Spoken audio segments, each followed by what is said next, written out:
Good evening students. आज हम हमारा जो पेपर होने वाला है 21st को मैथमेटिक्स का क्लास 10th का, हम उसके बारे में थोड़ा सा डिस्क्राइब करने वाले हैं आपको। जैसे हमारे सामने यहाँ पे एक सैंपल पेपर रखा हुआ है बोर्ड पे, आप देख रहे हैं स्क्रीन पे। इसमें आपने देखा है कि हमारा जो क्लास 10th का पेपर होने वाला है, उसमें 5 सेक्शन है मेनली। 5 सेक्शंस में section A, B, C, D and A. Section A में हमारे पास में 20 क्वेश्चंस होंगे, जिसमें 18 क्वेश्चन मल्टीपल चॉइस क्वेश्चंस होंगे और 2 क्वेश्चंस होंगे इजर्सन रीजनिंग वाले। ठीक है, सभी क्वेश्चन 1 मार्क्स के होते हैं। उसके बाद सेक्शन बी होता है। सेक्शन बी में 5 शॉर्ट आंसर क्वेश्चंस होते हैं and each having the 2 marks. उसके बाद सेक्शन सी होता है, ठीक है, उसमें 6 क्वेश्चंस होते हैं एंड ईच कैरीज 3 मार्क्स। ठीक है, और उसके बाद में फिर 4 लॉन्ग आंसर टाइप क्वेश्चंस होते हैं एंड ईच कैरीज 5 मार्क्स। फिर हमारे पास में 3 क्वेश्चंस होते हैं जो कि केस स्टडी वाले क्वेश्चन होते हैं। ठीक है, इन केस स्टडी वाले क्वेश्चंस में जो होते हैं 4 मार्क्स के होते हैं क्वेश्चन, 4 नंबर के 12 मार्क्स का हो जाता है। ठीक है, तो अभी ये इस वाले सैंपल पेपर को हमने क्या किया हुआ है कि अलग इसमें क्वेश्चन जो इसके दिए हुए थे, उन क्वेश्चंस को हमने अलग अलग चैप्टर वाइज डिवाइड करके रखा हुआ है। ठीक है, जैसे हम यहाँ से अभी देख लेते हैं कि ये हमको दिया हुआ है, इस टाइप से मार्क्स इसमें दिए हुए हैं। इससे मार्क्स का डिस्ट्रीब्यूशन होता है, किस चैप्टर से कितना है, आप इसको यहाँ से देख सकते हैं। अभी बताने की जरूरत नहीं है क्योंकि 21st को आपको क्वेश्चन है, पेपर है मतलब 21st को। तो अभी हम चलते हैं सीधे कुछ क्वेश्चंस कराने के लिए। ठीक है, जो हमने पेपर को अलग अलग से डिवाइड किया हुआ है, हर चैप्टर वाइज में क्वेश्चन को हमने देखा हुआ है। तो आप देखिए, मैं उसे हर चैप्टर का अलग अलग क्वेश्चन निकाल के दिखा रहा हूँ आपको। हाँ ठीक है, अब देखिए इसमें क्या है कि जो भी चैप्टर हम यहाँ से लेंगे, ठीक है, जैसे जो सैंपल पेपर हम सॉल्व करने जा रहे हैं, उस सैंपल पेपर में चैप्टर वाइज क्वेश्चंस को हमने डिवाइड करके रखा हुआ है। ठीक है, चैप्टर वाइज क्वेश्चन को डिवाइड करके रखा हुआ है। तो फर्स्ट देखते हैं इसमें, जैसे हमारे पास में फर्स्ट चैप्टर हमारा रियल नंबर है। इस वाले सैंपल पेपर में रियल नंबर के जितने क्वेश्चन थे उनको हमने एक साथ यहाँ पर लिख दिया हुआ है। ठीक है, जो फर्स्ट क्वेश्चन है उस फर्स्ट क्वेश्चन पे हम देखेंगे। एक जो फर्स्ट क्वेश्चन इसका दिया है, आप देख रहे हैं, वो 1 मार्क्स का एक क्वेश्चन है। ठीक है, और सेकेंड एक क्वेश्चन जो पूछा गया है वो एजर्सन रीजनिंग का, वो भी 1 मार्क्स का है, क्वेश्चन नंबर 19। और इसी सैंपल पेपर में 26 नंबर क्वेश्चन था जो 3 मार्क्स में दिया हुआ है। √3 is irrational number and prove that 5 + 2√3 is irrational, ये प्रूव करना है। ठीक है, तो इन्हें हम आपको समझा रहे हैं सॉल्व कैसे करना है। ठीक है, हम तो यहाँ पे आपको थोड़ा सा शॉर्ट में बताएंगे ठीक कैसे करना है। ठीक, कोशिश करेंगे आपको समझ में अच्छे से आ जाए। और आपको नहीं आता है तो आप फिर क्या करेंगे, आप पूछ सकते हैं मुझसे, तुरंत हम आपकी जो प्रॉब्लम्स हैं उन डाउट्स को हम क्लियर करेंगे। ठीक है, तो अभी देखिए, आप जैसे फर्स्ट क्वेश्चन को हम पढ़ रहे हैं, let A and B two positive integers such that A is equal to P cube and Q to power 4 and B is equal to P square and Q to power 3 where p and q are the prime numbers. If HCF of A and B is this and LCM is this, then find the value of m plus n and r plus s. A और B हमारे पास में 2 number दिए गए। ठीक है, जो 2 number हमको दिए हैं A और B। ठीक है, एक मिनट जरा हम एक पेन ले लेते हैं और उसके बाद फिर शुरू करते हैं। ठीक है, ब्लू ले लेते हैं। ठीक है, देखिए, तो अभी आपने क्या करना है कि जैसे A और B, इन 2 नंबर्स का HCF हमको मालूम है। HCF मालूम है तो हम बात करते हैं इसमें, जैसे A लिखते हैं। ठीक है, और A की वैल्यू ये आप देख रहे हो, जो A लिखा है, A इक्वल टू इसमें लिखा है P to power M and इधर फिर कितना है Q टू पावर N। और ऐसे ही जो दूसरा नंबर हमको B मालूम है वो एक मिनट, ये यहां से हमने शायद उठा लिया इस चीज को, A और B ऊपर दिया हुआ है तो हमें इसको फिर से लेना पड़ेगा आपको, इसको डिलीट करके यहां से, एक मिनट, A की वैल्यू कुछ और थी भाई। ठीक है, इसमें A की वैल्यू ये गिवन है, ऊपर यहाँ पे ये नंबर A की वैल्यू लिखी हुई है। ठीक है, A इक्वल टू गिवन है P cube and Q to power 4 and B equal to given है इसमें, B इक्वल टू है P square and this is Q to whole cube. ठीक है, आप इसमें A और B को एक साथ लिख सकते हैं। यहाँ पे जैसे ऐसे लिखा है, A और B का आपको HCF निकालना है, तो HCF का मतलब होता है हाईएस्ट कॉमन फैक्टर। अब आप देखिए हाईएस्ट कॉमन फैक्टर, तो B को इसके थोड़ा नीचे लिखना ज्यादा बेटर रहेगा कि इसके अपॉन में इसके पास में ही लिख दिया जाए, आपको ज्यादा समझ में आएगा। ये है P स्क्वायर एंड ये दिया है Q की पावर 3, और इसका अगर आप निकालोगे HCF, तो HCF में इन दोनों में जो P की, ठीक है, आप देख रहे हैं, जो जिससे दोनों में डिवाइड हो जाता है वो कौन सा नंबर है, this is the P square. और आप इसमें देखेंगे तो इसमें जो q की पावर है दैट इज q क्यूब, ठीक है, q का क्यूब गिवन है, ये q का क्यूब ले सकते हैं आप इस तरीके से।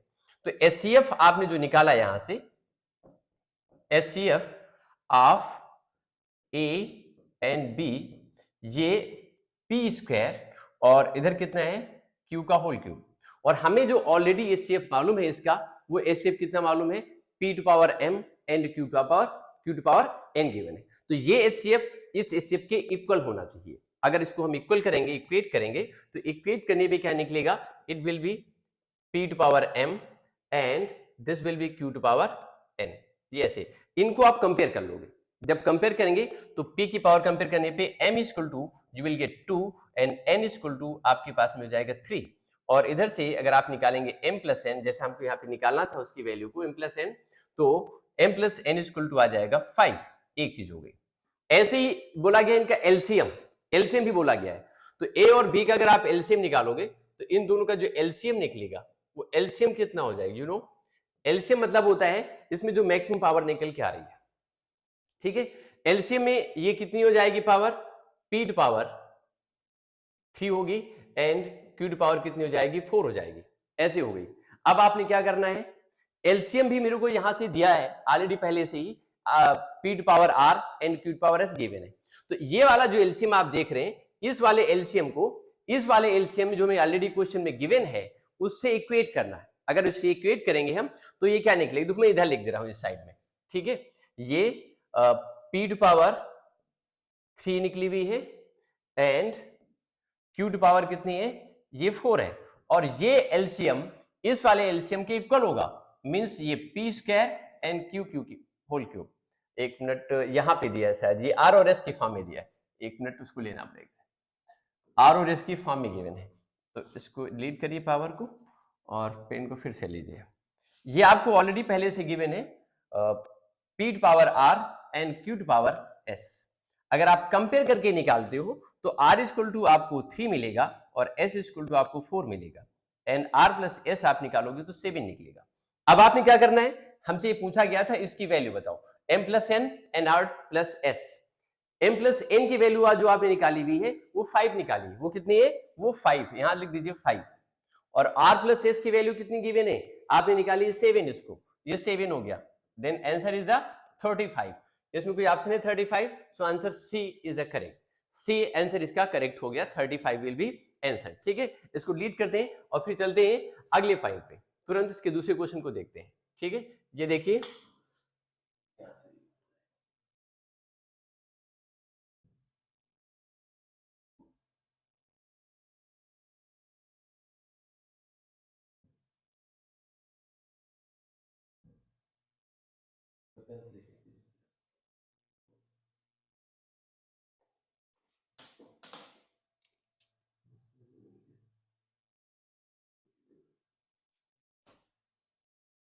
अब हम देखेंगे इसके नेक्स्ट वाले क्वेश्चन को। अगर कोई डाउट आपको है इस क्वेश्चन में, समझ नहीं आई कोई बात, तो आप मुझसे पूछ सकते हो, आई विल एक्सप्लेन दैट, हम उसे तुरंत एक्सप्लेन करेंगे। अब हम चेक करते हैं इसके सेकेंड क्वेश्चन को, नेक्स्ट पार्ट इसका चेक करते हैं, ठीक है। ये इसमें हम आपको कैलकुलेशन है छोटी सी, जिसको हम हिंट कर देंगे और आप उसको सॉल्व कर लेंगे, ठीक है। चलिए तो उसको हम देखते हैं, इसके सेकेंड पार्ट, ठीक है। सेकेंड पार्ट इसका दिया है क्वेश्चन नंबर 19, ये एजर्सन रीजनिंग का क्वेश्चन है। एजर्सन रीजनिंग का क्वेश्चन का मतलब होता है कि इसमें जो भी क्वेश्चन आपको गिवन है उसके पहले स्टेटमेंट को रीड करते हैं, स्टेटमेंट को रीड करने के बाद फिर उसमें हम उसका आंसर देते हैं, ठीक है। चलिए पढ़ते हैं स्टेटमेंट क्या है इसका। स्टेटमेंट इसका गिवन है, एजर्सन लिखा है, फिर उसका रीजन लिखा हुआ है। एजर्सन में लिखा हुआ है a product of two numbers is 5780 and their HCF is 17 and LCM is 340, ऐसे गिवन है, ठीक है। तो फाइंड कर, और उसमें नीचे रीजन लिखा हुआ है कि HCF is always a factor of LCM. HCF क्या होता है, हमेशा एलसीएम का फैक्टर होता है। अभी आपने इसके ऊपर वाला क्वेश्चन देखा, उसको आप ठीक से अगर देखें तो एचसीएफ हमने जो निकाला हुआ था इन दो नंबर्स का, वो एलसीएम का फैक्टर हो रहा था, ठीक है। इसका मतलब ये हुआ कि जो रीजन लिखा हुआ है ये, दिस रीजन इज करेक्ट, एक पॉइंट।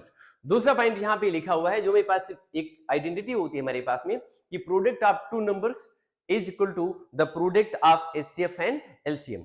एक फॉर्मूला होता है, आपने आइडेंटिटी पढ़ी होगी, HCF into LCM is equal to first number into second number. तो product of two numbers is 5780. Their HCF is 17 and LCM is 340. तो आपको बताना है इसमें HCF is always factor of LCM. तो आपने लिखना क्या है इसमें, देखिए, और बाद में क्या लिखा हुआ है, उसके रीजन दे रखा है, ये कंडीशन दे रखी हुई है, ठीक। अब हमें बताना है इसमें, सिर्फ इसमें लिखने की जरूरत भी नहीं है, हम ऐसे इसको देख सकते हैं। Both assertion A and region R are true and region is the correct explanation of region A. Correct explanation of assertion A. तो ये बिल्कुल सही चीज है कि इसमें दो नंबर का प्रोडक्ट ये इतना दिया है 570। एक नंबर को अगर हम A ले लें, यहां से अगर एक नंबर को हम A ले लें और सेकेंड नंबर B ले लें, A एंड B ले लिया, ठीक है। तो ये हमेशा किसके इक्वल निकलता है, HCF, और ये HCF लिखा हुआ है, ठीक है, ये HCF के इक्वल होगा, HCF और इनटू ये LCM के इक्वल निकलता है। इसमें से आप देखें जो प्रोडक्ट गिवन है दो नंबर्स का, वो कितना है 5780। इस चीज को क्वालिफाई करता है कि नहीं क्वालिफाई करता है।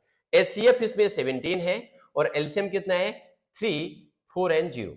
इनको आप मल्टीप्लाई करके देख लो, मल्टीप्लाई करेंगे 0 हो जाएगा, 17 4 जा कितना होता है 68, कैरे 6 हो गया, और उसके बाद में 17 3 जा 51 और 6, 51 और 6 हो जाएगा 57।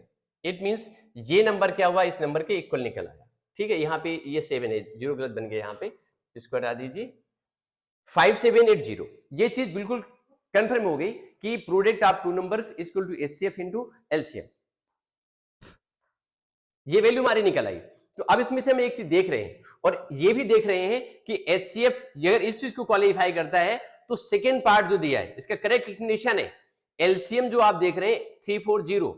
इस 340 अगर आप देखें तो इसका एक फैक्टर 17 है, बिकॉज 340 में 17 से डिवाइड हो जाएगा। तो हम ये भी कह सकते हैं कि option A is the correct answer. इसका जो ऑप्शन ए है ये इसका करेक्ट हो जाएगा, ठीक है। ये क्वेश्चन भी हो गया। अब हम चलते हैं इसके थर्ड वाले क्वेश्चन में, ठीक है। इसका जो थर्ड क्वेश्चन है इसमें दिया है 26 नंबर, उसको देखते हैं, उसको चेक कर लेते हैं उसमें क्या होगा।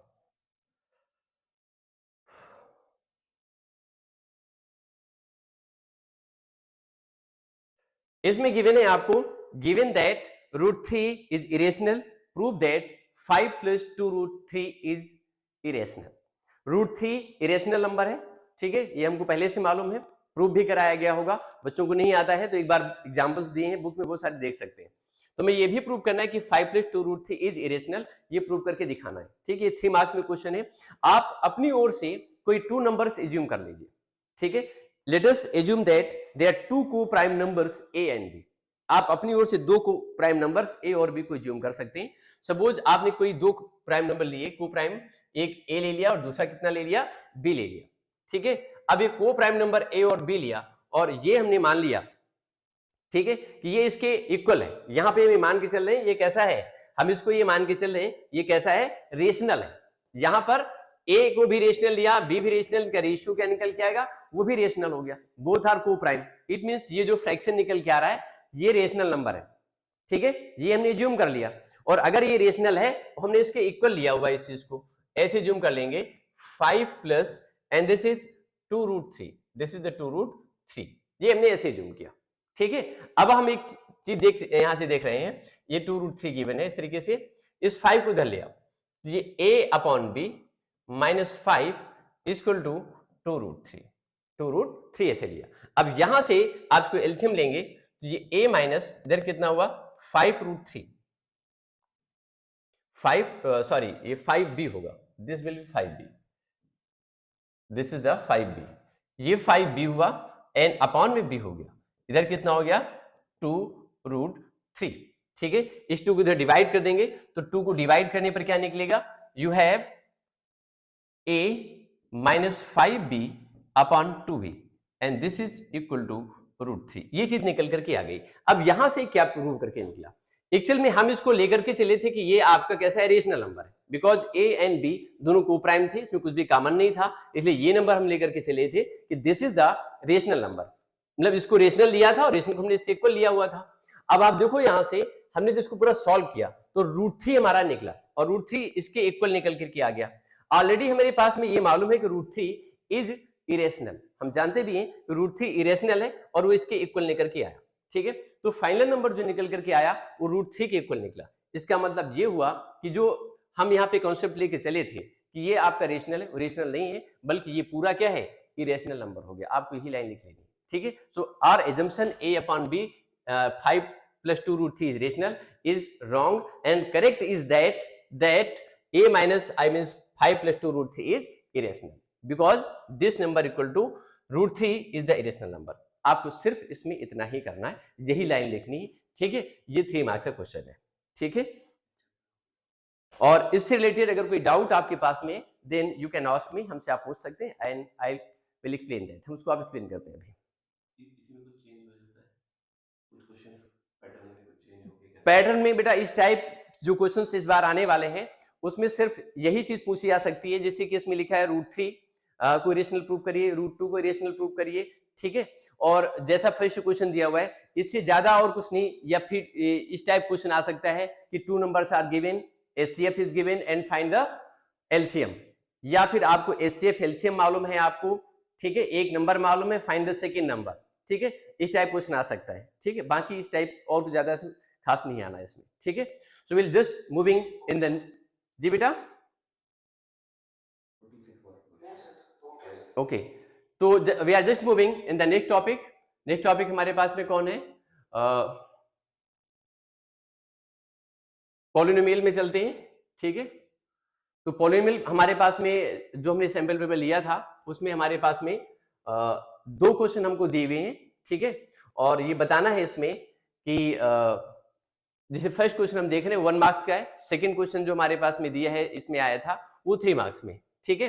तो चलिए देखते हैं क्या हो सकता है इसमें, क्या है इसमें गिवन है। First question we are seeking that alpha and beta are the zeros of polynomial fx = px square minus 3x n plus 3p and alpha plus beta is equal to alpha into beta, then p is, दो p की value क्या होगी। तो बहुत simple सी चीज इसमें है, हम इसको लिख के आपको समझा रहे हैं, ठीक है। ये fx आपको लिखा हुआ है, fx आपको लेना है, ठीक है। fx जो पॉलिनोमियल आपको गिवन है ये px square minus 2x and plus 3p, ये ऐसे गिवन है, ठीक है। और इस पॉलिनोमियल में इसके 2 जीरोज हैं, अल्फा और beta, 2 zeros alpha and beta. उन अल्फा और बीटा को हम देखें कायदे से, उनका सम गिवन है आपको। सम क्या गिवन है, सम देख लेते हैं। सम इसका गिवन है अल्फा प्लस बीटा, इनका जो सम निकलेगा वो अल्फा प्लस बीटा होगा। Sum of zeros will be alpha plus beta, और we know that alpha plus beta is equal to -b/a होता है। अगर इसको हम कंपेयर करें स्टैंडर्ड पॉलिनोमियल से तो -b/a के इक्वल होता है, मींस यहां से -2/p हो जाएगा। माइनस ऑलरेडी पहले इस गिवन है तो प्लस में निकलेगा ये 2/p, इतना हुआ। अगर इसका हम प्रोडक्ट निकालते हैं, we are just finding the product of polynomials, तो alpha I mean zeros, then alpha into beta, alpha into beta इसकी वैल्यू कितनी हो जाएगी, अल्फा इंटू बीटा जो आप देखेंगे वो कितना हो जाएगा, c/a। c/a मींस कितना हो जाएगा, यहाँ पे 3p दिया है तो ये 3p, और अपान में कितना हो जाएगा, a के प्लेस में भी p दिया हुआ है, p और p क्या हो गया, cancel. Then alpha into beta equal to 3 here, ये कितना निकला, 3 आ गया। Alpha plus beta equal to ये p/2/p हो गया था। दोनों इक्वल है, दोनों कैसे गिवन है, ये वाली पूरी वैल्यू क्या है, यहां से आप देखो तो ये पूरी वैल्यू यहां से आप देखेंगे ये इसके इक्वल है। अगर ये दोनों इक्वल हैं then we have 2/p equal to, आप क्या लिख दोगे, 3। देन p इक्वल टू, जो p की वैल्यू होगी वो आ जाएगी 2/3, ये हो गया। और 2/3 is the second option, this is the correct, ठीक है। तो ये जो स्टैंडर्ड गिवन होती वो fx इक्वल टू, ये गिवन है ax square plus bx and plus c। अब सपोज ये स्टैंडर्ड फॉर्म में है, इसमें sum of zeros alpha plus beta equal to, ये इसके अकॉर्डिंग ये माइनस में b/a होता है, and alpha into beta equal to ये c/a होता है। ये इसकी आइडेंटिटी यानी फॉर्मूला इसका है, ठीक है। आप यहाँ के हेल्प से कर सकते हैं, ठीक है। तो हाँ ये बात है, इसमें तो जरूर पूछा जाएगा। तो अभी इसके बाद में देखते हैं, इसको रिमूव करते हैं। अब इसका जो क्वेश्चन नंबर 27 देख रहे हैं इसको देखते हैं क्या है इसमें, ठीक है। इसको हटाते हैं यहाँ से और फिर नेक्स्ट क्वेश्चन को सॉल्व करते हैं, ठीक है। If the zeros of the polynomial x square plus p x plus q are doubled in the values of zeros of the polynomial of this, ठीक है, then find the value of p and q. इसमें भी हम वही identity use करेंगे अभी जो बताई थी, alpha plus beta, alpha into beta को हम यूज करने वाले हैं। तो अभी मेरे पास में लिखा हुआ है एक पॉलिनोमियल दी हुई है, ये वाली, ठीक है, ये पॉलिनोमियल है, ये कितनी है, इसको हम एफ एक्स लिख देते हैं, और ये f x equal to x square plus p x and plus q. और दूसरी जो पॉलिनोमियल है वो कितनी है, उसको हम जी एक्स लिख देते हैं, सेकेंड वाली को। ये है 2x square minus 5x and minus 3, ऐसे करके दी। ये fx है और ये क्या है, gx है। अब क्वेश्चन में बोला गया है if the zeros of the polynomial this, in इस वाली polynomial are doubled in the value of zeros of this polynomial, इसके जो पॉलिनोमियल निकले हैं उन पॉलिनोमियल के जीरोज और इसके जीरोज इसके डबल दिए। अगर इसके हम अल्फा और बीटा ले लें, ठीक है, एक अल्फा और एक बीटा ले लेते हैं, तो इसका कितना निकलेगा, इसके हो जाएंगे 2 अल्फा कमा 2 बीटा, ये ऐसे करके दिया है।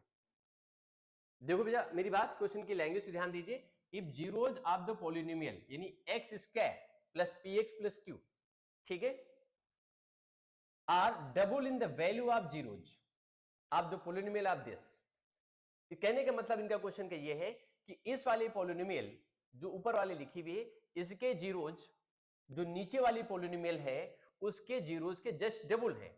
तो अगर इसके वाले जीरोज को हम अल्फा और बीटा ले लेते हैं, अगर इसको हम अल्फा और बीटा लेते हैं तो जो ऊपर वाले जीरोज हैं वो कितने हो जाएंगे, एक 2 अल्फा एक 2 बीटा हो जाएगा ऑब्वियसली। बेटा समझ में आ गया, आर ओ क्लियर हो बेटा, just reply okay fine, okay fine. तो अभी देखिए इसके बाद हम क्या करेंगे, अब इसके बाद हमें एक काम करना है, ठीक है, जो हमें नीचे वाले जीरोज गिवन है इनका पहले हम सम निकालते हैं। अगर इनका हम सम निकालेंगे तो सम ऑफ जीरोज का फॉर्मूला मुझे मालूम है, alpha plus beta equal to minus b by होता है।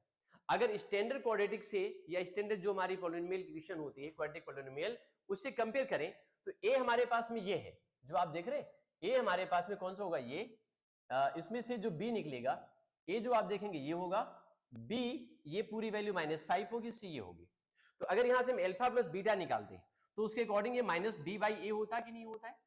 बी की वैल्यू यहां पर -5 है, -1 यहां पर ऑलरेडी दिया हुआ है, इसलिए क्या हुआ, ये +5 हो गया, अपान ए कर देंगे, ए मेरे को 2 मालूम है, ये अल्फा प्लस बीटा हो गया। अब हम अल्फा इंटू बीटा करेंगे, तो जब हम अल्फा इंटू बीटा निकालेंगे तो अल्फा इंटू बीटा की वैल्यू क्या निकलेगी, अल्फा इंटू बीटा इसके अकॉर्डिंग सी बाई ए होना चाहिए, ये होना चाहिए सी by, it should B C by ए। सी की वैल्यू इसमें कितनी है, ये -3 है, और ए कितना है, ये 2 गिवन है।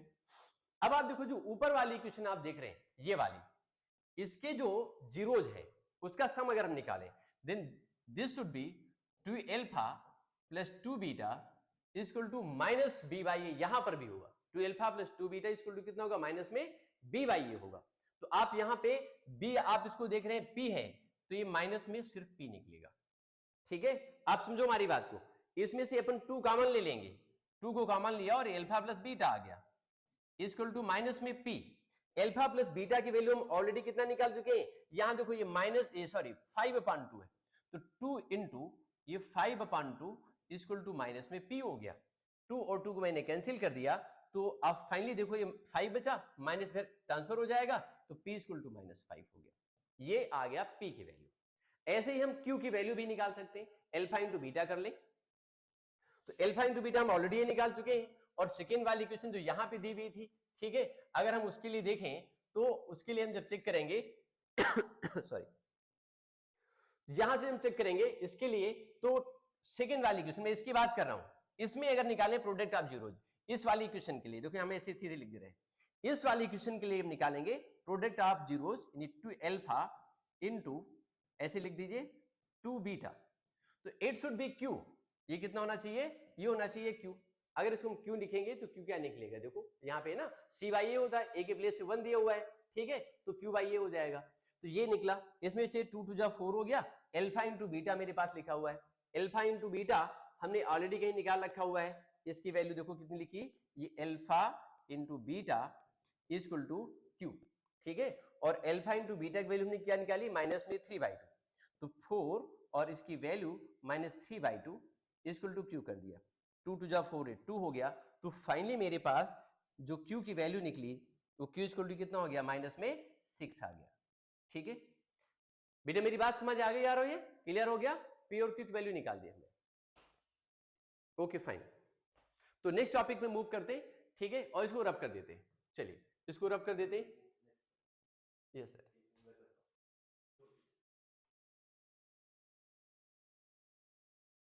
नेक्स्ट टॉपिक हमारे पास में है जो हम देख रहे हैं, this is the linear equation in two variable.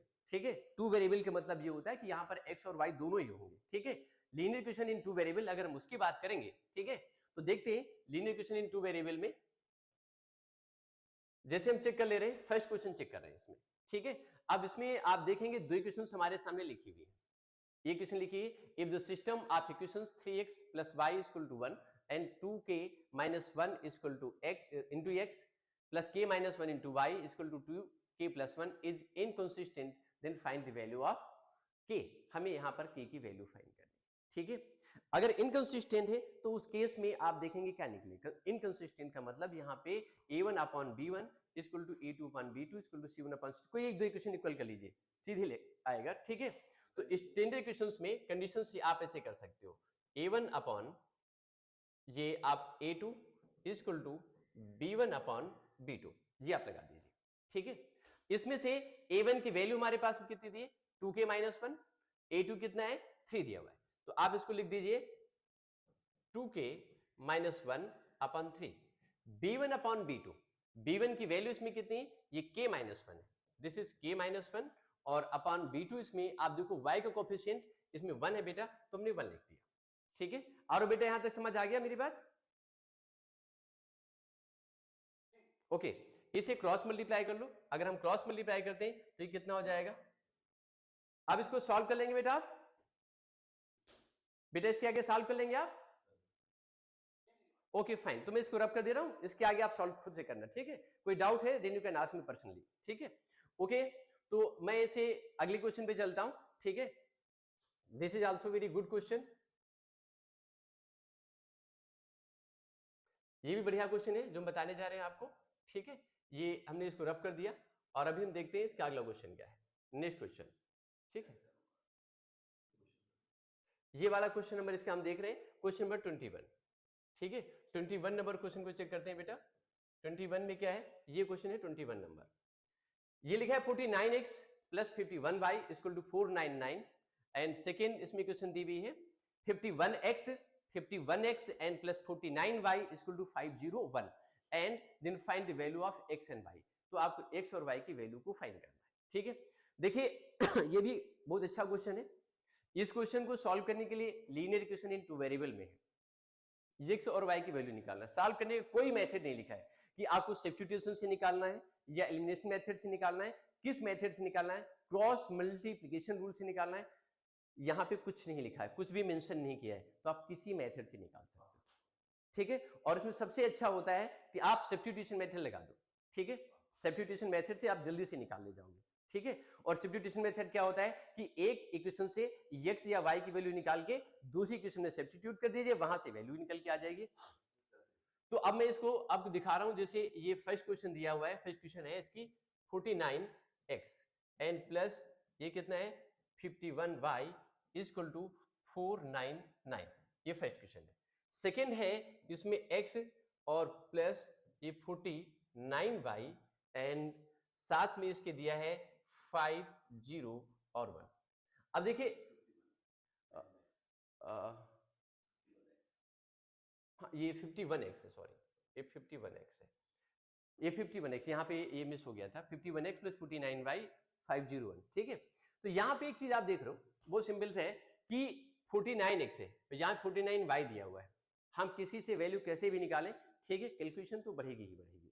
ठीक है, अब इसमें एक चीज हम देख रहे हैं कि कुछ भी ऐसा कुछ कॉमन है क्या इनमें, जो कॉमन लेकर के और डिवाइड हो सकता हो, तो 7 से तो ये डिवाइड होता है, 7 से डिवाइड होगा क्या, ये डिवाइड करके देखो, अगर 7 से डिवाइड हो जाता है तो हमें चेक कर लेना चाहिए, उसको 7 से किसी नंबर से डिवाइड कर देना चाहिए। 7 7 जा 49, और ये 7 से डिवाइड नहीं होगा। ठीक, तो अब इसके नीचे लिखना, या नीचे लिख लीजिए, या फिर ऐसे करके हम देख रहे हैं कि सब्स्टिट्यूशन निकालने के लिए आप यहां से x की वैल्यू निकालो सबसे पहले, या y की निकाल लो। जैसे हम इस वाली क्वेश्चन को लिखते हैं, इसको लिखते हैं इसमें 51y equal to 499 and minus 49x। इसको इधर से हम उधर ले गए, हम इधर से y की वैल्यू निकालेंगे, then y equal to 499 minus 49x and upon, and this is 51 हो गया। हम इस y की वैल्यू को यहां से निकाल करके और यहां पर इसको सब्स्टिट्यूट कर देंगे इस सेकेंड वाली क्वेश्चन में। सेकेंड वाली क्वेश्चन को आप देख रहे हैं यहां से अलग बिल्कुल लिखा हुआ है, ये 59 है, ये हमने वैल्यू किसकी निकाली है, y की निकाली। कैलकुलेशन आपने खुद से करनी है बेटा, ठीक है, क्योंकि हम आपको सिर्फ मेथड समझा रहे हैं। अब ये 51x है, आप लिखोगे 49 और y के प्लेस पर ये पूरी वैल्यू उठा के आप डाल देंगे। पूरी वैल्यू का मतलब आप ब्रैकेट में लिखेंगे सब कुछ, 499 माइनस 49x, ठीक है, अपॉन ये 51 और क्लोज कर दो ब्रैकेट, इक्वल टू, इसके बाद में ये वैल्यू दिया 50 और ये 1 आ गया। मैं फिर से एक बार इस पूरी चीज को एक्सप्लेन कर दे रहा हूं। आप इसमें इसको आप एक काम करेंगे,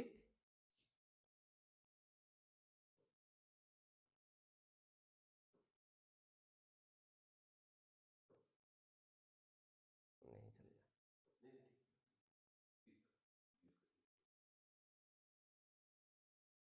बेटा अभी दिख रहा होगा आपको, मैं एक बार एक्सप्लेन कर दे रहा हूं। आपने फर्स्ट वाली क्वेश्चन से y की वैल्यू को निकाल करके आपने सेकंड वाली क्वेश्चन में y के प्लेस पे उसे सब्स्टिट्यूट करके रख देना है आपको, ठीक है। सेकंड वाली क्वेश्चन में जब आप उसको पुटअप करोगे उसके बाद आपको एलसीएम लेके सॉल्व करना होगा। तो कैसे सॉल्व करेंगे हम बता दे रहे हैं आपको। ये 59 मैं इस साइड में यहाँ पे लिख रहा हूँ, यहाँ से लेकर के सीधे यहाँ लिख रहा हूँ, यहाँ से ला करके यहाँ लिख रहा हूँ। ये 51x है, जब आप इसका एलसीएम लोगे, ठीक है, तो एलसीएम लेने में 51 और आ जाएगा ये, एंड प्लस यहाँ कितना हो जाएगा ये 49 इंटू 499 एंड माइनस इसका इसमें मल्टीप्लाई करेंगे तो ये 49 इंटू 49x, ठीक है, एंड पूरे के अपान में 51 आएगा, ठीक है। यहां से तक कितना हो जाएगा, मैं कोशिश कर रहा हूं कि आपको इजी मेथड से सॉल्व करना बता दें, कैसे सॉल्व करें, क्योंकि इसमें जो डिजिट है वो काफी बड़ी बड़ी है। कैलकुलेटर हमारे यहाँ अलाउड नहीं होता है सीबीएसई में, इसलिए कैलकुलेशन में कई बार में गलतियां हो जाती हैं, तो उसको थोड़ा इजी वे में करने की कोशिश कर रहे हैं। 501 ऐसे करके इस 501 के साथ इस 51 को क्रॉस मल्टीप्लाई कर दो, इसे हम क्रॉस मल्टीप्लाई करेंगे। अब ये देखो 51 का होल स्क्वायर यहाँ पे इंटू एक्स आ जाएगा, ठीक है, तो आपने इसको लिखना है ऐसे 51 का होल स्क्वायर इंटू एक्स हो गया, ठीक है। एंड सिमिलरली यहाँ पे कितना हो जाएगा, this will B 49 and x, 49 का होल स्क्वायर एंड एक्स आ गया, ये 501 इंटू 51। मैं सीधे लिख दे रहा हूं, क्रॉस मल्टीप्लाई कर दिया। इसके साथ जो ये वाला नंबर था, ये 49 और 499, ये इधर से ट्रांसफर होकर के माइनस हो जाएगा, ये 49 इंटू 499 ये मल्टीप्लिकेशन में आ जाएगा। अब इस नंबर से इस नंबर को माइनस करना है। माइनस करने के लिए आप एक काम कर सकते हैं, मैं थोड़ा इजी वे बता रहा हूं सॉल्व करने का आपको, कि आपने क्या करना है, आपने इसको पहले इसमें से माइनस करना है। 51 का होल स्क्वायर 49 का होल स्क्वायर है, इसको आपने पहले स्क्वायर करने बैठोगे तो कैलकुलेशन लंबी होती चली जाएगी आपके लिए। तो एक काम कर लीजिए, यहां से हम x को कॉमन ले लेते हैं। अगर हम x को यहां से कॉमन लेंगे दोनों से, तो 51 का होल स्क्वायर माइनस 49 का होल स्क्वायर है, इस साइड में x बाहर आ चुका है, ये 501 इंटू 51 माइनस 49 इंटू 499, ठीक है। कुछ मल्टीप्लाई तो करना ही पड़ेगा आपको, यहां थोड़ा इजी हम कर दे रहे हैं कैसे करना है। ये एक बार दोनों नंबर प्लस हो जाएंगे और एक बार हो जाएंगे माइनस, इसमें एक आइडेंटिटी लगा देंगे अलजेब्रा वाली, a square minus b square की, उससे हो जाएगा a plus b into a minus b, ठीक है। तो ऊपर की लाइन एक हम यहां से लीड कर दे रहे हैं, ठीक है, फिर आप ट्राई करोगे खुद से। ये क्या हुआ भाई,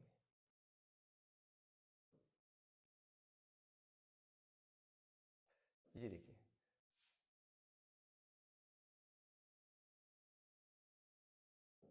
देखो बेटा, तो यहां से आपने इसको आइडेंटिटी यूज करनी है, तो x इक्वल टू, और ये निकलेगा आपका 501 इंटू 51 माइनस 49 इंटू 499 अपॉन, एक बार इन लोगों को प्लस कर दीजिए, 51 प्लस 49, अगर आप इसको आप इसमें क्या करते हैं, इनको प्लस करेंगे तो 49 और 51 इनको प्लस करने पर 100 आएगा। ठीक है, तो ये तो सीधे सीधे मिल जाएगा आपको 100। ठीक है, ये हो गया पूरा 100।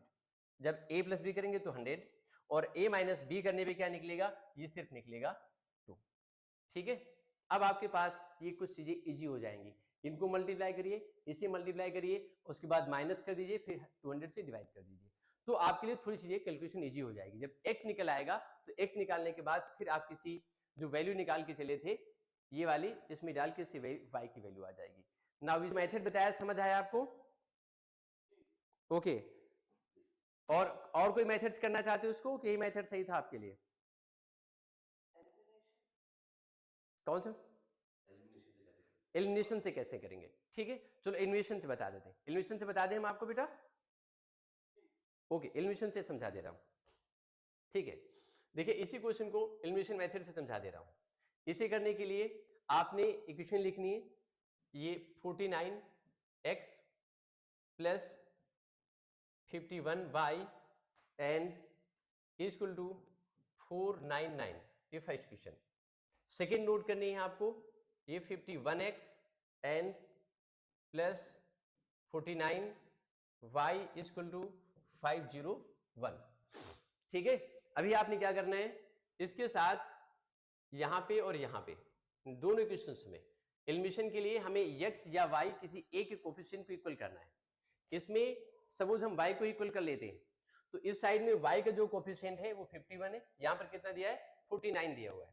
ठीक है, तो और कोई कॉमन नंबर मेरे पास है नहीं जिससे मल्टीप्लाई करके इनके कोफिशिएंट को इक्वल कर सके। तो हम एक काम करेंगे कि ऊपर जो इक्वेशन नंबर 1 है इसको दोनों साइड में हम 49 से मल्टीप्लाई करेंगे।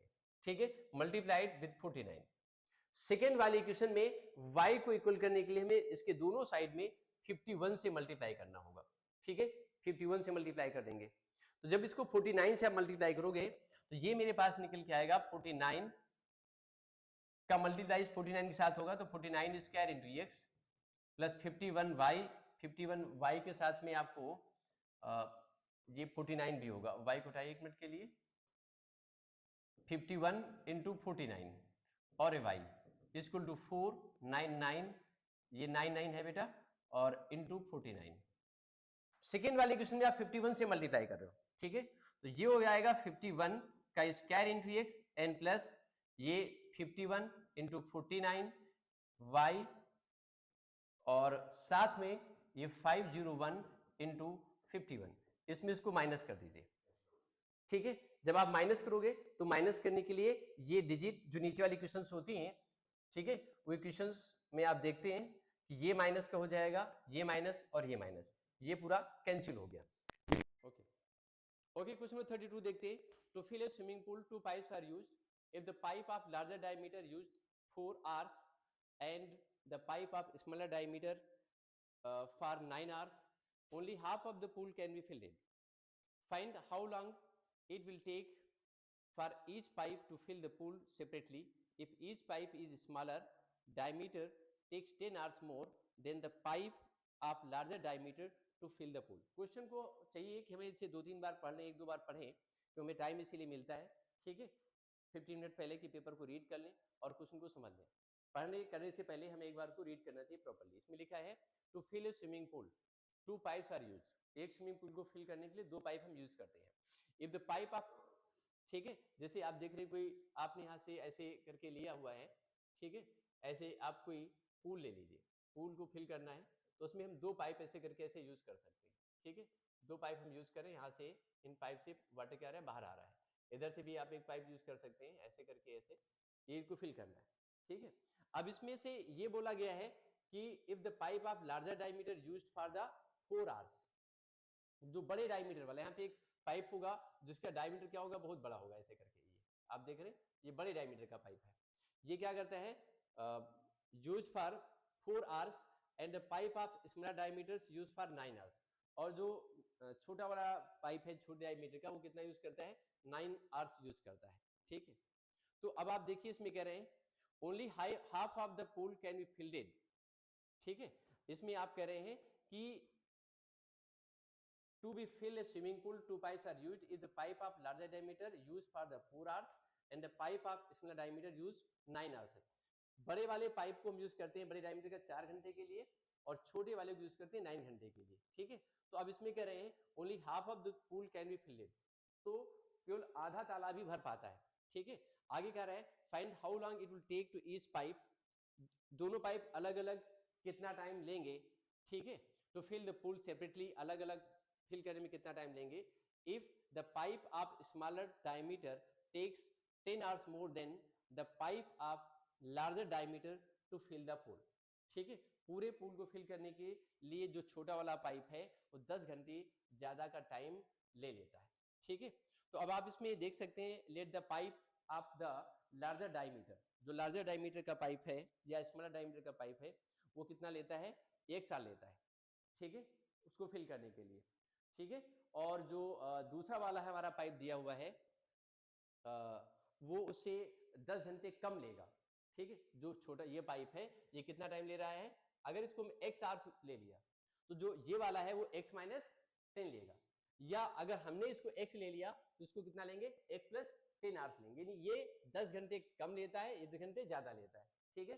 तो हम एक लाइन लिखेंगे इसमें, let the smaller diameter pipe is taking x hour, ठीक है, then the larger diameter are taking जो लार्जर डायमीटर है वो कितना ले रहा है, that is taking only the x minus 10 our.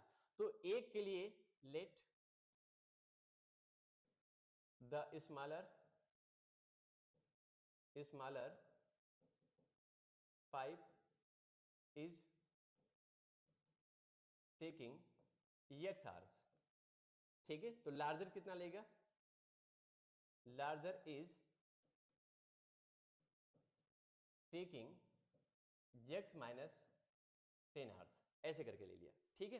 पूरे पूल को फिल करने में जो स्मॉलर ने लिया वो x आवर्स लिया और जो लार्जर ने लिया वो x अपान 10 ले लिया।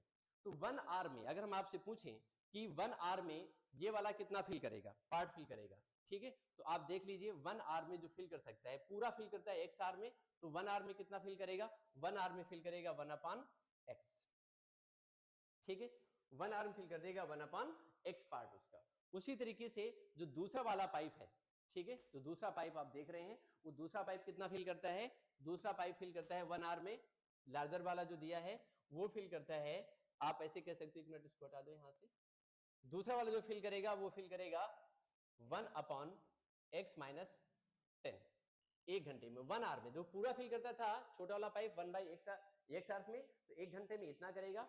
सेकेंड वाला पाइप जो x माइनस 10 आवर्स में पूरा फिल करता था तो 1 आवर में फिल करेगा 1 upon 10, sorry 1 upon x minus 10 part, जी इतने पार्ट।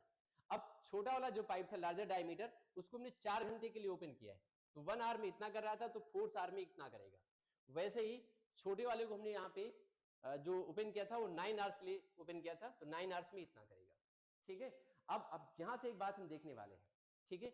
9 आवर्स में इसने इतना किया और इसने इतना कर लिया, और दोनों ने मिल करके कितना फिल किया है, पूरा 1/2, यानी हाफ पूल को फिल किया हुआ है। तो दोनों को प्लस कर देंगे हम, ये 9 अपॉन x करेंगे प्लस 4 अपॉन x माइनस 10 करेंगे, और जो पूल को फिल किया उन्होंने वो पूरा किया 1/2 पार्ट, ठीक है। अब इस कैल्शियम लेके जल्दी से सॉल्व कर लेते हैं, तो 9 इंटू ये x माइनस 10 हो जाएगा n plus 4 into x upon कितना होगा x इंटू एक्स माइनस 10 और इक्वल टू 1/2 करेंगे, यहां से ये हो जाएगा 9x माइनस 90 और प्लस कितना है ये 4x अपॉन ये x स्क्वायर माइनस 10x, ये 10 है बेटा, इक्वल टू ये हो जाएगा 1/2, ठीक है। और यहाँ से थोड़ी सी लाइन मुझे रफ करनी पड़ेगी ऊपर वाली, ये पाइप हटाना पड़ेगा, जगह हो जाएगी, अरे क्या हो जाता है, ये हटा।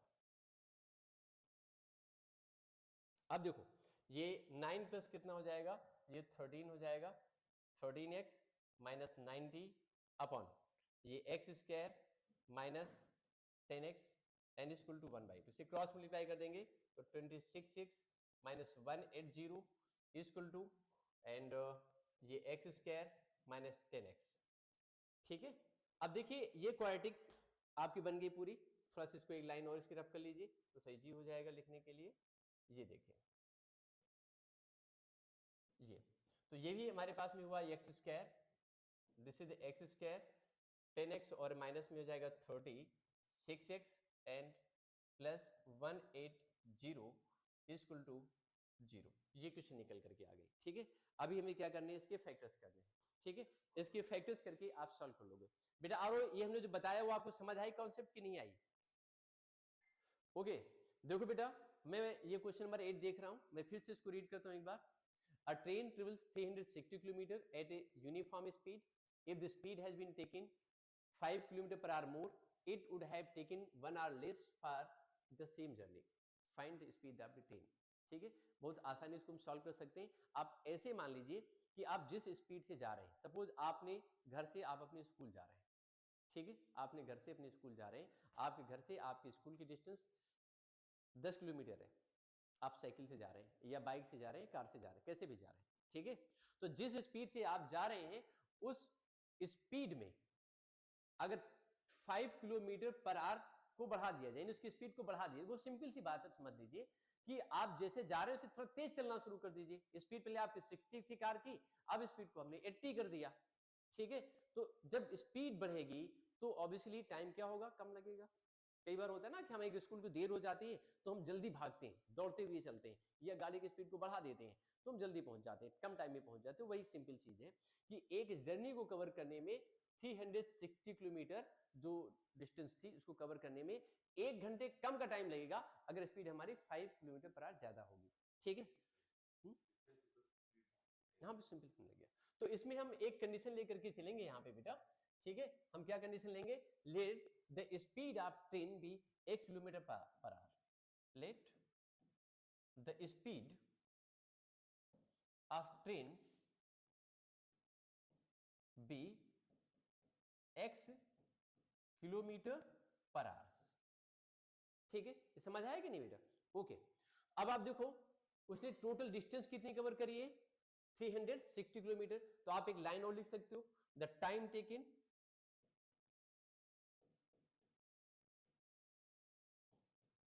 To cover the distance of 360 kilometre T1। ठीक है, ये कितना हो जाएगा, it will be time equal to distance upon speed. बहुत सिंपल सी बात, ऐसे निकाल दिया। दूसरी लाइन इसमें लिखेंगे, if speed is 5 kilometre per hour more. ठीक है, इफ स्पीड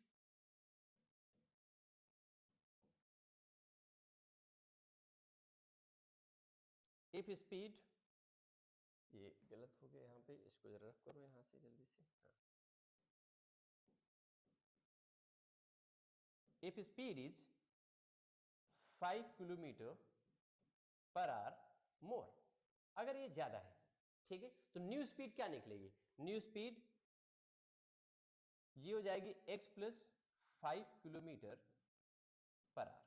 तो न्यू टाइम टेकन, तो जो नया टाइम बोलेगी नया टाइम कितना हो जाएगा, new time taken T2 and T2 equal to कितना हो जाएगा 360। डिस्टेंस चेंज नहीं हो रही है, सिर्फ स्पीड चेंज हुई। ठीक है, तो अपान कितना हुआ x प्लस 5। और एक बात बताओ, अच्छा ठीक है, सिंपल सी बात बताना, मैं आपसे क्वेश्चन पूछ रहा हूं।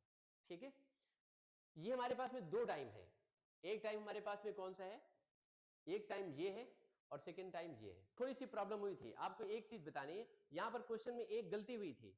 ठीक है, आप बता सकते हैं इसमें क्या गलती हुई है, थोड़ी सी मिस्टेक हुई है, आप बताइए। एक छोटी सी गलती हुई, इस पूरे सम में एक गलती हो गई है।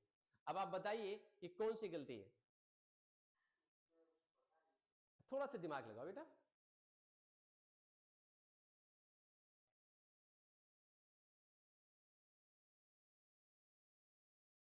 मैं बताऊं,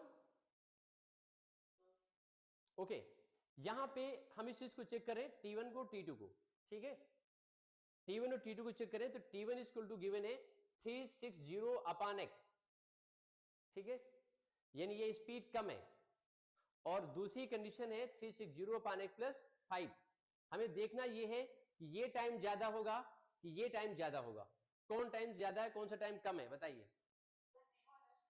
T1 ज्यादा है, T2 क्या है, कम है, बिल्कुल। तो यहां पे जो कंडीशन हम लोग ला रखी है ना, वो कंडीशन कैसी हो गई, गलत हो गई ना। तो ये होना चाहिए यहाँ पे T1 minus T2 and this difference should be 1 hours. तो अगर यहाँ पे हम उस कंडीशन को अप्लाई करेंगे तो उस कंडीशन को अप्लाई करने पे क्या हो जाएगा, यहां से हटेगी और ये प्लस में यहां पर क्या हो जाएगा, इट वुड बी 5। यहां पे इसको पूरा रब करके यहां से हम दिखाते हैं इसको, देखो लिखते हैं इसको, ठीक है। ये T1 माइनस T2 होगा, ये कितना होगा, T1 माइनस T2 निकलेगा। T1 माइनस T2 करने पे क्या निकलेगा, ये कंडीशन भी यहां से हटेगी, ठीक है, इसको हटा दीजिए यहां से, एंड इट वुड, ये क्या हो जाएगी कंडीशन, ये निकलेगा आपका 360 अपॉन एक्स माइनस 360 अपॉन कितना होगा, x प्लस 5 और इक्वल टू 1 आ रहेगा। इसमें से 360 को आप कॉमन ले लीजिए, ये निकल आएगा 1 upon x and minus 1 upon x plus 5 हो जाएगा, ठीक है, इक्वल टू 1 आर। 360 इसका आप एलसीएम लीजिए, x plus 5 minus 6 upon x into x plus 5 equal to 1 आ गया, x और x कैंसिल हो गया। तो अभी आपके पास में क्या निकलेगा, इसको मैं इधर से भी रफ कर दे रहा हूं बेटा, इसके बाद आप सॉल्व कर सकते, मैं थोड़ा सा और इजी कर दे रहा हूं इसको रफ करके।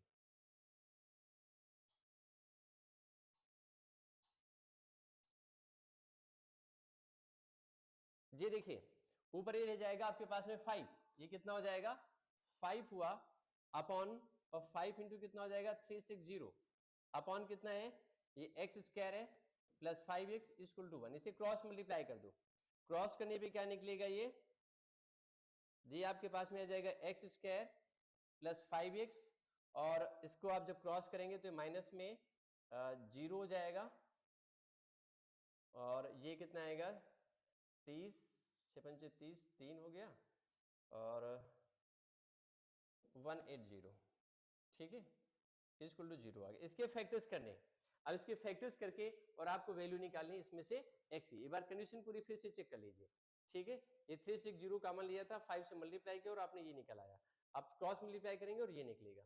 अब इसमें 1800 के फैक्टर्स करेंगे और मिड टर्म स्प्लिट मेथड से इसको सॉल्व कर लेंगे। बेटा अभी समझ में आ गया, आप सॉल्व कर दें कि आपको समझ में आ गया पूरा ये, ओके। और पूछो, क्या पूछना है,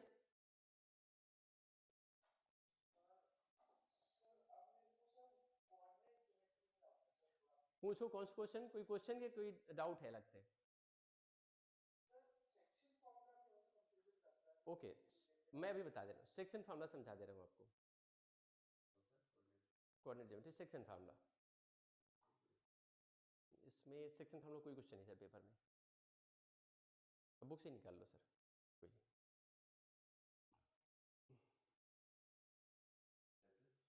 चैप्टर होगा इसका बेटा, चैप्टर नंबर कौन सा है, चैप्टर नंबर 7।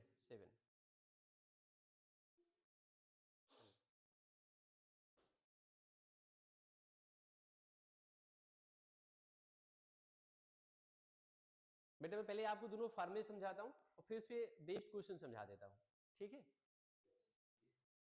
ये डिस्टेंस फार्मूला है सर,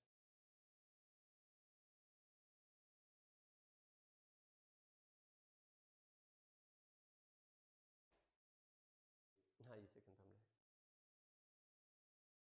और आगे थोड़ा सा और बढ़िया आगे से, हाँ ये जी बेटा, ये हाँ ये क्वेश्चन है, ये सेक्शन फार्मूला का क्वेश्चन है। आप कोई क्वेश्चन पूछना है कि पहले फार्मूले से समझा दे बेटा,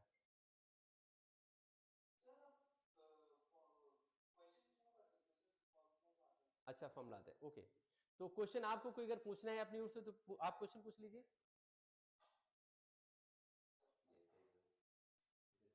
हाँ एक्सरसाइज 7.2 है या और कोई क्वेश्चन है आपके पास, पूछो।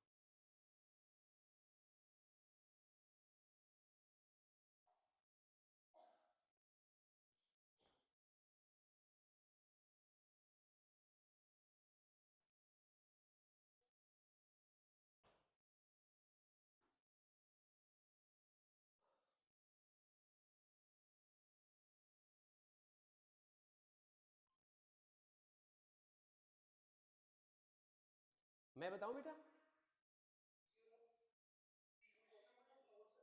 यस सर बेटा, क्वेश्चन नंबर 4 देखिए, find the relation, find the ratio in which the line segment joining this point divided by this point, okay. इस क्वेश्चन को ले लेते हैं, find the ratio in which the line segment joining this point and this point. ठीक है, मैं इसको solve कर दे रहा हूँ, एक मिनट स्लाइड पे लगा दी सिर्फ।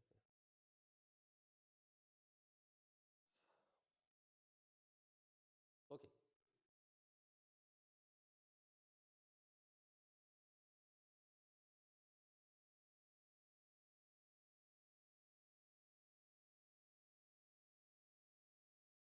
ठीक है सर। देखो बेटा, find the ratio in which the line segment joining the points -3, 10 and 6 और -8 इज डिवाइडेड बाई -1, 6। ठीक है, हमें वो रेशियो फाइंड करना है जिसमें लाइन सेगमेंट जो इन दोनों पॉइंट को ज्वाइन कराती है, ठीक, इस पॉइंट को, ठीक है, यहां से अब देखिए पेन ले लेते हैं बेटा, इन दोनों पॉइंट को जो लाइन सेगमेंट ज्वाइन कराती है, इसको और इसको, सपोज ये पॉइंट हमारे पास ए है और ये पॉइंट क्या है, बी है। ठीक है, और डिवाइड कौन करता है, बाय दिस पॉइंट। इन दोनों लाइन को, ये वाला पॉइंट इसको हम पी जूम कर ले, ये डिवाइड कर देता है। हमें वो वाला रेशियो मालूम करना है। मेरी बात समझ लीजिए, find the ratio in the line segment joining this point and this point. First point we are taking a, ये ए है और ये कौन सा है, बी, और इन दोनों को लाइन ज्वाइन करा रही है। इन दोनों के ही बीच में कोई पॉइंट एक पी कहीं पर है, किसी जगह पर हो सकता है ये वाला पॉइंट पी। ठीक है, और किस रेशियो में डिवाइड करना है ये बताना है। रेशियो का मतलब होता है इनकी जो डिस्टेंसेस दी हैं उनका रेशियो निकालना, मींस ये एपी इज टू पी भी मालूम करना है। ये कितना फाइंड करना है आपको, एपी, बिल्कुल, और ये आपको पी भी निकालना है। इस रेशियो को अगर हम यहां से एक m1 मान लें और एक कितना ले लें, m2 ले लें। आप इसे m और n भी ले सकते हैं। ठीक है, इजी रखने के लिए आप इसको m और n के फॉर्मूले को ज्यादा बेटर रहेगा हमें लगता है। ठीक है, आप कैसे भी लिख सकते हो इसको। ठीक है, m और n के फॉर्म में लेकर के इसे आप ज्यादा अच्छे से कर पाएंगे। एक m था और एक n है, इसको m कर लीजिए। ठीक है, आप m1 और m2 भी कर सकते हैं, कोई दिक्कत नहीं है। ठीक है, तो ये m और n का रेशियो निकालना है। इसे निकालने के लिए आप सिंपली ऐसे देख लीजिए, ये जो पॉइंट है उनको पहले यहां से निकाल के बाहर लिख दीजिए। पॉइंट ए हमारे पास ये है, ठीक है, और कितना है, -3, 10। पॉइंट बी मेरे पास में ये दिया है 6, -8, ये ऐसे दिया हुआ है। ठीक, इसके बीच में एक पॉइंट पी आपको मालूम है। ठीक, ये पॉइंट बी था। इस पॉइंट के कोऑर्डिनेट्स आपको गिवन है यहाँ पे, ये -1, 8। अब आपके पास फार्मूला है। फार्मूला हमारे पास में क्या होता है, जैसे इसको हम इसे कंपेयर करते हैं एक फार्मूले से। कंपेयर कैसे करते हैं फार्मूले से, समझ लीजिए। जैसे एक पॉइंट ए हमारे पास में होता, उसके कोऑर्डिनेट्स होते यहाँ से x1, y1। दूसरा पॉइंट बी होता, इसके कोऑर्डिनेट्स होते x2, y2। ठीक है, यहाँ पर एक पॉइंट पी होता और उसके कोऑर्डिनेट्स हम ले लेते x और y। कितना ले लेते, सपोज हमने इसके कोऑर्डिनेट लेते x और y। मेरा समझ आई मेरी बात, ये फार्मूला हम लिख रहे हैं यहाँ पे। ठीक, तो x इक्वल टू कितना होता, x क्या लिखते हैं इसमें हम, x का फार्मूला होता है m, और रेशियो जो दिया है ये m और n दिया है इसका, a टू पी का कितना है, m इज टू n है। तुम लिखते mx2 प्लस nx1 अपॉन क्या लिखते, m प्लस n। और अगर y लिखते तो हम बेटा y क्या लिखते, हम y इक्वल टू लिखते my2 and plus ny1 upon m plus n लिखते। ठीक है, ऐसे लिखते नहीं लिखते। और हमें जो क्वेश्चन करना है उस क्वेश्चन भी चेक करो, उसमें a और b हमको मालूम है, पॉइंट p यहां पर मालूम है जो -1, 6 है। ठीक है, इसका मतलब ये x लिखा है जो -1 है, इस क्वेश्चन के इस फॉर्मूले के अकॉर्डिंग देखा जाए तो ये 1 है, और 6 क्या है, x इक्वल टू -1 है, 6 क्या है, y के इक्वल है। ठीक है, x1 हमारे पास में ये नंबर है, x2 ये है, तो इसको हम यहाँ पे जरा इंक चेंज करके इसको लिख देते हैं। जी बेटा, ये x1 हो गया और ये y1 हो गया, और ऐसे ये x2 हुआ और ये कितना हो गया, y2 हो गया। हमें m और n मालूम करना है। ये पॉइंट जो है ये x है और ये क्या है, y लिखा हुआ है। अब सारी वैल्यू उठा के इंफॉर्मेशन इसमें क्वेश्चन में डाल दीजिए। तो x के प्लेस पर आप -1 लिख सकते हो। देखो इस वाले x पे हमने कितना लिया, -1 लिया, ये m, और x2 हमने कितना लिखा हुआ है, 6 लिया हुआ है, तो ये 6 हो गया, प्लस फिर इसमें कितना है, nx1 है, तो n लिखा और x1 के प्लेस पे -3 है, ऐसे लिख दिया, अपॉन m प्लस n है, तो हम इसको m प्लस n लिखेंगे, ये m प्लस n कर दिया। ठीक है, अब इसको क्रॉस मल्टीप्लाई कर दो बेटा। अगर हम क्रॉस मल्टीप्लाई करेंगे तो ये -1 का मल्टीप्लाई इसके साथ होगा, ठीक है, means -1 into m plus n, और इस साइड कितना होगा, ये 6m माइनस में 3n। इसको ओपन करेंगे तो माइनस में m माइनस का n इक्वल टू 6m और माइनस में 3n। ठीक है, अभी एक चीज हम पूछेंगे आपसे बीच में क्वेश्चन में, ठीक है, जल्दी जल्दी पूछ लेंगे ऐसे ही। m को उधर ले जाओ और n को इधर ले आओ। ठीक है, तो अब देखो ये माइनस में n है, ये n इधर आकर के प्लस में 3n हो जाएगा, ये 6m है और प्लस में कितना हो गया, m आ गया। अब आप देखिए इसमें इसको माइनस करने पे कितना बचेगा, ये 2n हो जाएगा, इक्वल टू कितना हो गया, 7m आ गया, 2n इक्वल टू 7m हुआ। अब बेटा बताओ इसमें m इज टू n की वैल्यू कितनी आएगी,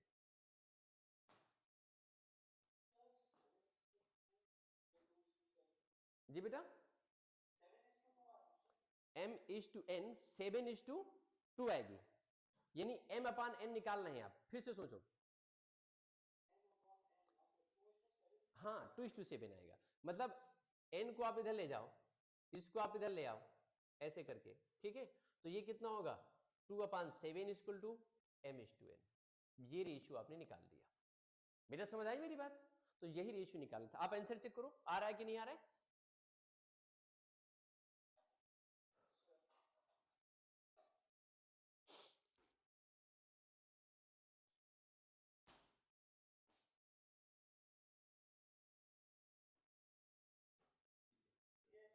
ओके ओके बेटा, तो अभी और भी क्वेश्चन पूछते हैं आपको, पूछो।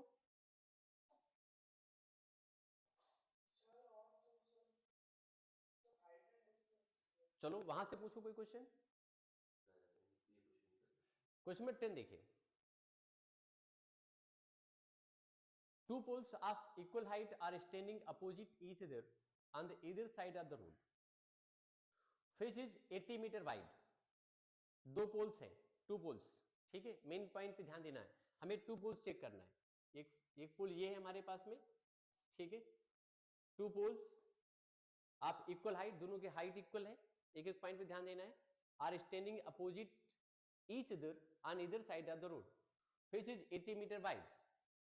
From a point between them on the road, the angle of elevation of the top of the poles is 60 degree and 30 degree respectively. Okay, find the height of the pole and the distance of the point from the poles.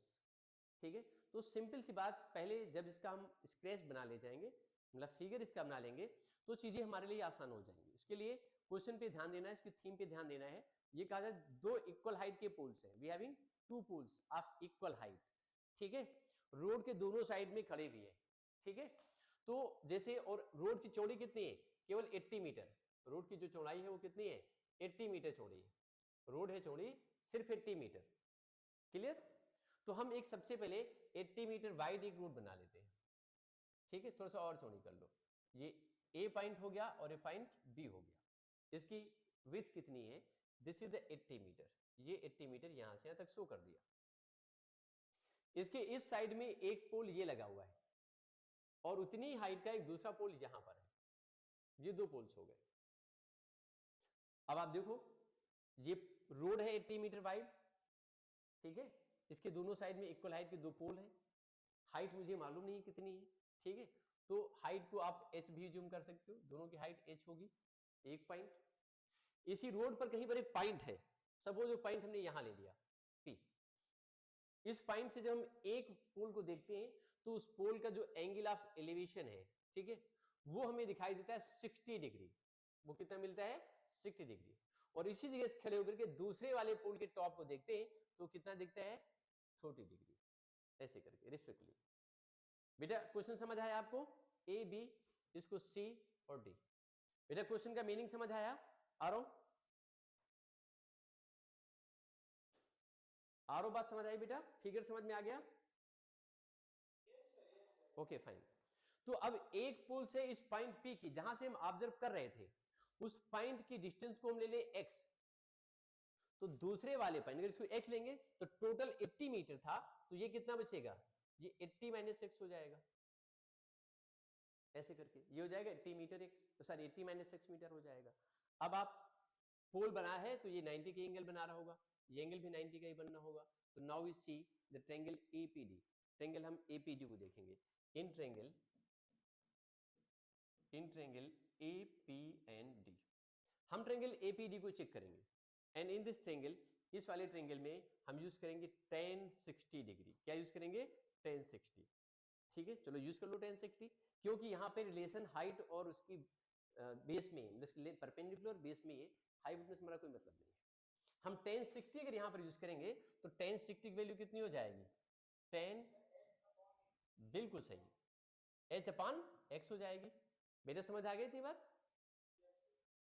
tan 60 की value कितनी होती है बेटा? You know? जी बेटा, बिल्कुल exactly √3 होती। कितनी होती? √3 इक्वल टू h/x। इधर से अपन क्रॉस करके निकालेंगे वैल्यू s की, तो s इक्वल टू हो जाएगा, ठीक है, √3x आ जाएगा। एक कंडीशन हमारे पास में ये आ गई। ठीक है, क्लियर? अब दूसरा पॉइंट, जहां से सेकेंड ट्रायंगल लेते हैं, यहां पे एक लाइन लिख देंगे इन ट्रायंगल APD।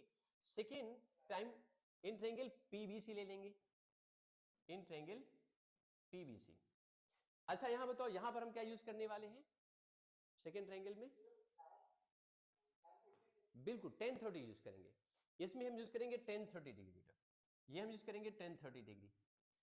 tan 30 की वैल्यू क्या आएगी बेटा? ट्रायंगल को देख के बताओ। मैं फिर से देखो, नहीं इस ट्रायंगल को देखो, इसमें tan 30 क्या निकलेगा? बिल्कुल एग्जैक्टली h/80 - x कर देंगे। 80 - x, यहाँ माइनस लगा हुआ है। ठीक है, थोड़ा सा इसको रफ करके थोड़ा बड़ा बना दो माइनस, ये 80 और -6 हो गया। tan 30 की जो वैल्यू होती है वो होती है 1/√3, वो होती है 1/√3 इक्वल टू h/ ये 80 माइनस और हम x कर लेंगे। आप यहां से इसे क्रॉस मल्टीप्लाई कर दीजिए। अगर क्रॉस मल्टीप्लाई करते हो तो क्या निकलेगा? देखिए, क्रॉस मल्टीप्लाई करने पे ये हो जाएगा, इसी से आगे लिख देते हैं 80 - x इक्वल टू, और अपान में √3 लिख दो, s लिखा रहने दो। ठीक है, यहां से इसको हटाओ और इसको लिखो इक्वल टू, ये h लिख दिया। इसे क्रॉस मल्टीप्लाई करके 80 - x अपान √3 कर लिया। अब h की ये वैल्यू और h की ये वैल्यू दोनों कैसी हो गई? इक्वेट कर दो। इक्वेशन नंबर 1 ले सकते हैं, 2 ले सकते हैं, दोनों को इक्वेट कर दीजिए। अगर हम दोनों को इक्वेट कर देंगे तो ये कितना हो जाएगा? You have √3x। ठीक है, इधर कितना हो जाएगा? ये 80 - x अपान कितना हो गया? √3 हो जाएगा। हम इसे क्रॉस मल्टीप्लाई करेंगे बेटा। अगर इसे हम क्रॉस मल्टीप्लाई करते हैं तो कितना हो जाएगा? ये you have √3x equal to 80 - x। इसको इधर लाओगे तो ये हो जाएगा 4x इक्वल टू 80। और आगे सॉल्व करेंगे तो x इक्वल टू आ जाएगा 80/4 मीन्स कितना हो जाएगा? ये 20 आ जाएगा, 4 टू 0। तो ये वाला पॉइंट आ गया 20 मीटर पे, तो ऑब्वियसली दूसरा वाला आ जाएगा 60 मीटर पे। और इस वैल्यू को निकाल के हम कहीं पे डाल दें तो उसकी हाइट निकल आएगी। हाइट निकालोगे आप तो हाइट इक्वल टू हो जाएगा 20√3। तो आंसर विल बी 20√3 एक होगा, और एक क्या निकला? x इक्वल टू 20 मीटर, और एक आ जाएगा वहीं से 60 मीटर। ठीक है, तो बेटा हमें लगता है कि आज की क्लास हमें थोड़ा सा एक क्वेश्चन से आप और पूछ लो। ठीक है, एक और बता देते फिर क्लास एंड करेंगे। 12 बता देते हैं। ठीक है, क्वेश्चन नंबर 12 एक आपको समझा दे रहे हैं। ठीक है, इसी का ना एक्सरसाइज के बेटा 9.1 का। ओके बेटा,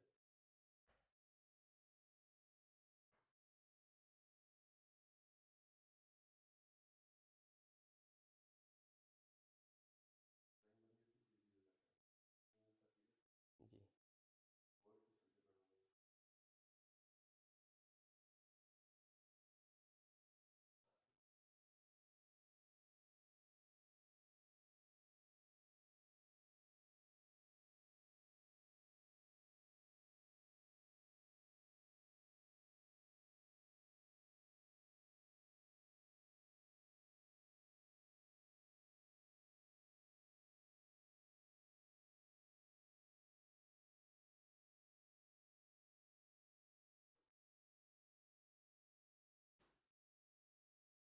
ओके।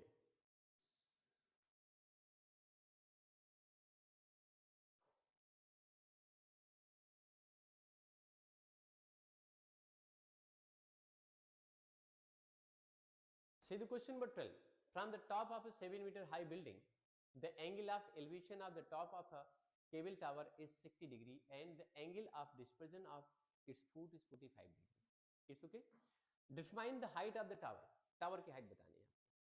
मैं फिर से आपको समझा रहा हूँ। देखो, from the top of 700 high building, एक बिल्डिंग है, मकान, जैसे अपने छत पे खड़े हैं, ठीक है, और आपके घर के सामने एक जो टेलीफोन टावर लगा है वो लगा हुआ है, केबल टावर लगा है, ठीक, उसको आप देख रहे हैं। तो आप छत पे बिल्कुल खड़े हैं, अपने कॉर्नर पे बिल्कुल बाउंड्री के पास में, और वहां से उस केबल टावर के टॉप को देखते हैं, फिर उसके नीचे देखते हैं और ऑब्जर्व करते हैं कि जो angle of elevation of the top वो 60 डिग्री है और नीचे का फुट का जो नीचे का जमीन का देख रहे हैं वो कितना है, 45 डिग्री है। आप बताने इस टावर की हाइट कितनी है, ठीक है। तो इसके लिए फिगर बनाना बहुत जरूरी है। सबसे पहले तुम एक काम कर लेते हैं कि हम यहां से बनाते हैं एक टावर, केबल टावर बना लिया इस तरीके से। इसके सामने आपका ये मकान है, तो यहां पर आप खड़े हैं, ये बीच में रोड है, इट्स ओके। ये आपका मकान है, आपके मकान के सामने एक केबल टावर है, इट्स ओके, और आप यहां पर खड़े इस जगह पर। यहां से खड़े होकर के और आप इस केबल टावर को ऑब्जर्व कर रहे हैं, यहां से चेक कर रहे हैं। तो इसका जो एंगल ऑफ एलिवेशन आपने देखा यहां से, तो एंगल ऑफ एलिवेशन कहां बनेगा, ऑब्वियसली आपकी आंख पे, यानी हॉरिजॉन्टल लाइन के साथ बनेगा। तो आपकी आंख यहां पे थी, यहां से आपने देखा, तो हॉरिजॉन्टल लाइन के साथ इसका जो एंगल ऑफ एलिवेशन बना ऊपर की साइड में, वो बना 60 डिग्री का। और इसी जगह से आपने केबल टावर का फुट यहां पे है, ये इसका टॉप हो गया, ये इसका क्या है, टॉप हाइट, मतलब ऊपर वाला पॉइंट, और ये इसका फुट है। तो ये नीचे का जो आपने फुट देखा वो दिखाई दिया 45 डिग्री, यहां से इसको देखा आपने 45 डिग्री का है, ऐसे। टॉप को देखा तो 60 डिग्री, उसके फुट को देखा तो 45 डिग्री, ठीक है। एक चीज आपको और गिवन है, आपके मकान की हाइट वो 7 मीटर, ठीक है, ये हाइट दी गई। इसको हम लिख सकते हैं ए बी और इस सी, इसको डी लिख दो, इट्स ओके।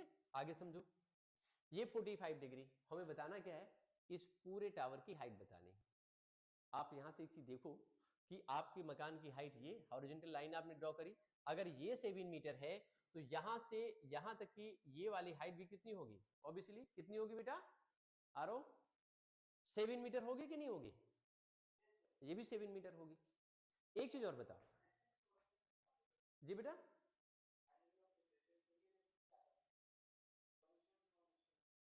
सॉरी बेटा फिर से बोलो। अच्छा ओके ओके, समझा रहे हैं। देखिए जैसे हम खड़े हैं, छत के ऊपर खड़े हैं, देखिए यहां पर जैसे खड़े थे हम, यहां पे खड़े हैं सपोज, तो हमारी आंख से बिल्कुल नीचे देखते हैं, तो हमारी आंख के सामने एक हॉरिजॉन्टल लाइन ऐसे करके ऐसे चलती है, वो तो हॉरिजॉन्टल लाइन हो गई।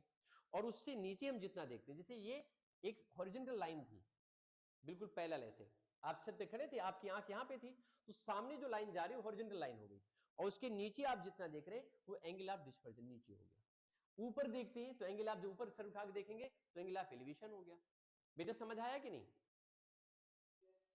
पूरा कंफर्म है मेरी बात। जो नीचे की ओर देखेंगे वो एंगल ऑफ डिस्पर्जन, ऊपर की ओर देखेंगे तो angle of elevation. Done, okay. ये एंगल 45 डिग्री का है, तो ये वाला एंगल कितने का बनेगा, बिल्कुल सही, ये 45 का बनेगा, ठीक है। इस लेंथ को आप x लिख सकते हो, क्या लिख सकते हो, x, इट्स ओके। एक ट्रायंगल BDC ले सकते हो, ये 7 मीटर, ये 45 एंगल है, इसमें अगर आप यूज करें यहां पे tan 45, क्या यूज करें, tan 45, तो tan 45 किस ट्रायंगल में यूज कर रहे हैं, in triangle BCD, in triangle BCD आप यूज कर सकते हैं tan 45 degree. tan 45 equal to कितना होगा, 7/x कर देंगे। बेटा tan 45 वैल्यू क्या होती है, 1 होती है, इसको 1 रख लीजिए। 1 इक्वल टू कितना किया, 7/x किया, x इक्वल टू कितना हो गया, 7 मीटर आ गया, ठीक है। तो x वैल्यू आपने निकाल दिया 7 मीटर, ये लेंथ आपकी आ गई। यहां पे आप लिख सकते हो x इक्वल टू 7, यानी बेस मालूम हो गया। और अगर ये 7 मीटर है तो ऑब्वियसली ये भी कितनी होगी, यहां से यहां तक 7 होगी कि नहीं होगी बेटा, हॉरिजॉन्टल लाइन, बरोबर बेटा, समझ आ गया, कोई डाउट नहीं बेटा, ये 7 तो ये भी 7 हो गया, ठीक है। अब हमें इतनी हाइट और निकालनी है, ये तो 7 थी, ये हाइट और मालूम कर ले, तो इसको पॉइंट ए लिख दीजिए, in triangle ACE, in triangle ACE इसमें हम यूज करेंगे tan 60। क्या यूज करेंगे? tan 60 degree. तो tan 60 इक्वल टू होगा h/7 परपेंडिकुलर अपॉन बेस। ठीक है, tan 60 की वैल्यू कितनी होती है? ये 60 थोड़ा सही नहीं लिखा है, इसको सही करना है। tan 60 की वैल्यू होती है √3। कितनी होती है? √3। √3 कितना होगा? h/7। यहां से आप s निकालेंगे तो कितना आ जाएगा? 7n√3। जी आ गया। अब आपको पूरी हाइट निकालनी है ए बी, क्योंकि ए बी ही टावर की हाइट है। हाइट ऑफ टावर कितनी है? ए बी है। ठीक है, ए बी आप निकालेंगे तो ये कितना हो जाएगा? बिल्कुल ए ई प्लस ई बी कर देंगे। ए ई हमारे पास कितना है बेटा? 7√3 और प्लस ए बी कितना है? ये 7 है। ठीक है, तो 7 को आप कॉमन लीजिए तो √3 + 1। आप चाहो तो √3 की वैल्यू डाल सकते हैं। कई बार वैल्यू अगर मेंशन है क्वेश्चन में तो आप वैल्यू डाल के लिख दीजिए, नहीं गिवन है तो आंसर यहीं पर छोड़ दीजिए। ठीक है, वैसे आप फाइनल आंसर निकाल दीजिएगा एग्जाम में। अगर आता है क्वेश्चन तो रूट की 3 वैल्यू होती है 1.7321 + 1 उसमें कर देंगे, 7 से लास्ट में मल्टीप्लाई कर देंगे and you will get answer. आपको आंसर मिल जाएगा। बेटा समझ में आ गया यहां तक? तो फिर आज क्लास इन करते हैं और मैं कोशिश करूंगा। आपका पेपर ट्यूसडे को है ना बेटा? तो I will try to take your one more class on Monday also, okay, for 1 or 2 hours, okay beta.